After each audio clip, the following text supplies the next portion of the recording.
السلام عليكم ورحمة الله وبركاته. أهلا وسهلا فيكم إخواني أخواتي مرة أخرى في قناتنا مطبخ كوكوش.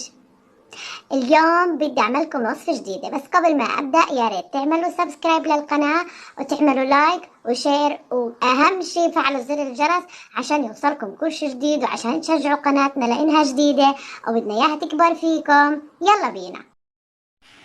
بدنا نعمل اليوم وصفة المسفن الفلسطيني.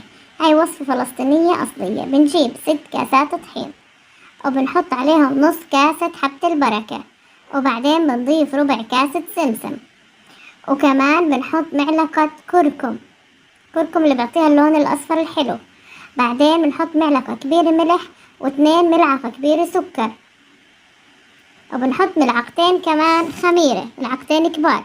وبعدين بنحط ملعقتين حليب بودرة. حليب البودرة بيعطيها طراوة.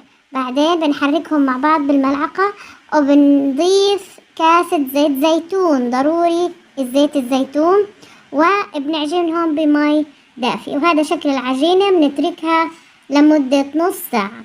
بعد ما ترتاح بنعملها قطع دائرية متساوية بهذا الشكل. بعدين بنبلش نفرد فيها على الصينية، وضروري نستخدم زيت الزيتون بالفرد. وكمان نبدأ نشكلها بهذا الشكل، يطلع لنا زي شكل الوردة. لاحظوا سهل تشكيلها، ما بغلب، سهلة وطعمها كتير زاكي. وبنخبزها على فرن متوسط الحرارة. هذا شكلها. ولما تطلع من الفرن يا صبايا ضروري راح ندهنها بزيت زيتون. زيت الزيتون كمان بيعطيها طراوة وبيعطيها لون حلو، اللون الأشقر هاد، وطعمها كتير كتير بشهي.